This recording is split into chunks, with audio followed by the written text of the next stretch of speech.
আপনারা রাগ করেন আর যাই করেন, আমাকে আপনাদের সামনেই আসতে হবে, আপনারাই আমার বৈধতা। আমি দুঃখ প্রকাশ করছি যে এই জুলাই বিপ্লবের অগ্রসৈনিক জগন্নাথ বিশ্ববিদ্যালয়ের শিক্ষার্থীদের এখনো রাজপথে থাকতে হচ্ছে। অবশ্যই এটা আমাদের ব্যর্থতা যে এখনো শিক্ষার্থীদের রাজপথ থেকে কেন দাবি আদায় করতে হয়। আমি আন্তরিকভাবেই আহ্বান জানাবো যে জগন্নাথ বিশ্ববিদ্যালয়ের প্রশাসনের দায়িত্ব ছিল তাদের শিক্ষার্থীদের এই সকল দাবি দেওয়া দ্রুত সময়ের মধ্যে বাস্তবায়ন করিয়ে নেওয়া।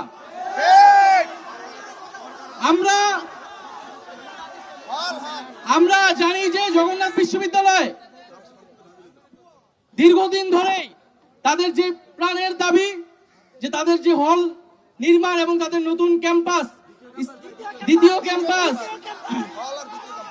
সেই ক্যাম্পাসের জন্য তারা দীর্ঘদিন ধরে কথা বলে আসছে।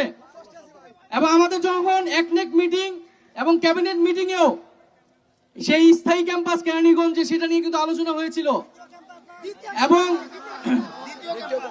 আমরা তখন কিন্তু স্পষ্টভাবে বলেছিলাম যে এটা তাদের যে সম্পূর্ণ যে নতুন জায়গা বরাদ্দ করা হয়েছিল দ্বিতীয় ক্যাম্পাসের জন্য, সেটাকে সম্পূর্ণভাবে কোনো 1 ইঞ্চি জমিও সেখান থেকে কমানো যাবে না।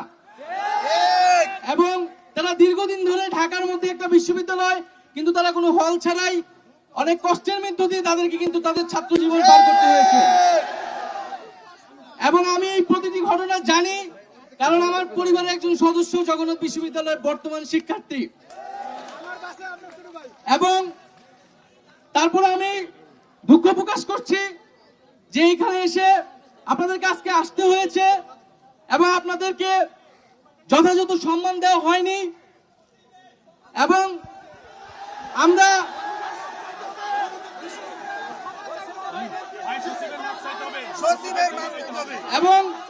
আমরা বারবারই বলেছি যে এই আমলাতন্ত্র, এই সচিবালয় যাতে ভুলে না যায় কাদের রক্তে কাদের আত্ম থেকে তারা আজকে এখানে বসেছে। ফলে শিক্ষার্থীদেরকে সেই যথাযথ সম্মান কিন্তু দিতে হবে এবং যেটা একটা যৌক্তিক দাবি, যেটা ন্যায্য দাবি, ন্যায্য আন্দোলন, তার প্রতি সম্মান অবশ্যই প্রদর্শন করতে হবে। প্রজাতন্ত্রের সকল কর্মচারীকে সেই সম্মান রাখতে হবে, কারণ শিক্ষার্থীরা, বিশ্ববিদ্যালয়ের শিক্ষার্থীরা কোনো অযৌক্তিক দাবি নিয়ে আপনাদের কাছে কিন্তু আসে নাই, বরং তাদেরকে যে আসতে হচ্ছে, দাবিগুলো যে তারা আসার আগেই পূরণ হচ্ছে না, এটাই তো আমাদের সকলের ব্যর্থতা। তো আমরা আশা করব আপনারা এখানে আসছেন, যদিও এটা আমার সংশ্লিষ্ট মন্ত্রণালয় নয়, কিন্তু যখন আমি শুনেছি জগন্নাথ বিশ্ববিদ্যালয়ের শিক্ষার্থীরা এসেছে, আমি কিন্তু সাথে সাথে এখানে লোক পাঠিয়েছি তাদেরকে। আমার কথা শুনতে দেন, আমার কথাকে শুনেন।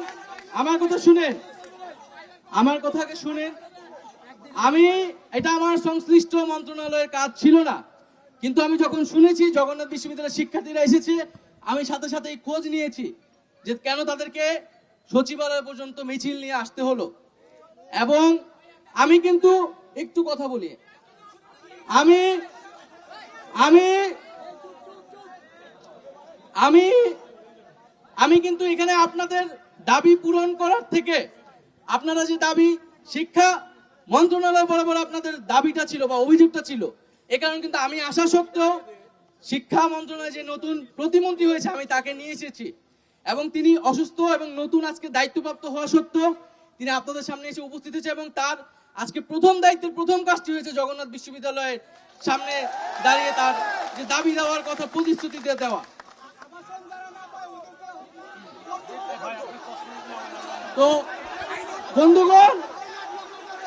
বন্ধুগণ আজকের মধ্যে পাইলট প্রকল্পে জগন্নাথকে অন্তর্ভুক্ত করা হবে এবং আপনারা মধ্যে দ্বিতীয় ক্যাম্পাস সেনাবাহিনীর কাছে হস্তান্তর করা হবে। আপনাদের যে দাবিগুলা ইউজিসি প্রকল্পে যুক্ত করা, পাইলট প্রজেক্টে যুক্ত করা এবং আপনাদের ঠিকাদারির বিষয়টা আপনারা বলছেন আপনারা সেনাবাহিনীকে দিতে হবে, আমরা অবশ্যই আপনারা যে দাবিগুলো করছেন সেইগুলোকে আমরা পূরণ করব। এবং আপনারা তো নিশ্চয়ই বুঝেন যে হল নিশ্চয়ই 3 দিনে করে দেওয়া সম্ভব না, বুঝেন, কিন্তু 3 দিনে আমরা কি দায়িত্বটা হস্তান্তর করতে পারবো? তো বুঝেন, তাইলে সেই সময়টা আমাদের দিতে হবে। আরেকটা বিষয় ভাইয়েরা শুনেন, একটা কথা শুনেন। এখন আপনারা এইভাবে যেভাবে বলতেছেন সমাবেশের ভিতর থেকে কিন্তু আপনাদের কথাটা স্পষ্টভাবে বোঝা যাচ্ছে না। আপনাদের সাথে একটু বসতে হবে, বসে আপনাদের কথাটা এক্স্যাক্টলি বলতে হবে এবং আমাদের জায়গা থেকে আমরা এক্স্যাক্টলি বলবো।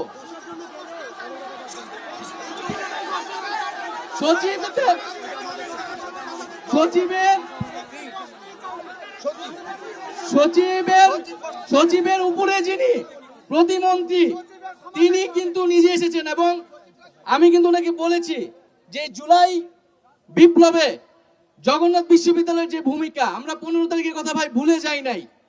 ঢাকা বিশ্ববিদ্যালয়ে 15 জুলাই জগন্নাথ বিশ্ববিদ্যালয়ের শিক্ষার্থীদের উপর যেভাবে হামলা করা হয়েছিল এবং পরবর্তীতে প্রত্যেকটা দিনে ব্লকেট কর্মসূচি থেকে শাটডাউন কর্মসূচি পর্যন্ত এবং জগন্নাথ বিশ্ববিদ্যালয়ের শিক্ষার্থীরা যে শহীদ হয়েছে, এই কোনো কথাই ভাই আমরা ভুলে যাই নাই। এবং আমি ওনাকে বলেছি যে বিশ্ববিদ্যালয়ের শিক্ষার্থীদের রক্তের ভিতর দিয়ে উপর দিয়ে কিন্তু এইখানে সরকার দায়িত্ব নিয়েছে, ফলে কারো যাতে সাহস হয় কিভাবে যে শিক্ষার্থীদেরকে তারা অসম্মান করবে এবং যারা দুর্ব্যবহার করেছে তাদের বিরুদ্ধে অবশ্যই ব্যবস্থা নেওয়া হবে।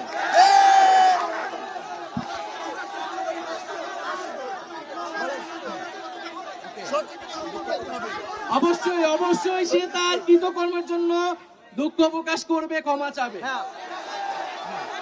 ঠিক আছে, আমার মনে হয় শেষ করছি। আপনাদের ঠিক আছে, আমরা আজকের মধ্যে ইউজিসির সাথে কথা বলছি, ঠিকাদারের বিষয়টা এখনই কথা বলছি এবং আপনাদেরকে দ্রুত সময়ের মধ্যেই আপনাদের দাবি পূরণ করে দিব। 3 দিন তো বলছি, আপনাদের যেটা দাবি 3 দিনের মধ্যেই আপনারা আপনাদের উত্তর পেয়ে যাবেন। ভাই একটা বিষয়, ভাই হিট প্রজেক্টে যে বাজেটটা বরাদ্দ করা হবে সেখানে কি মূলা ঝুলানো কিছু হবে? আমরা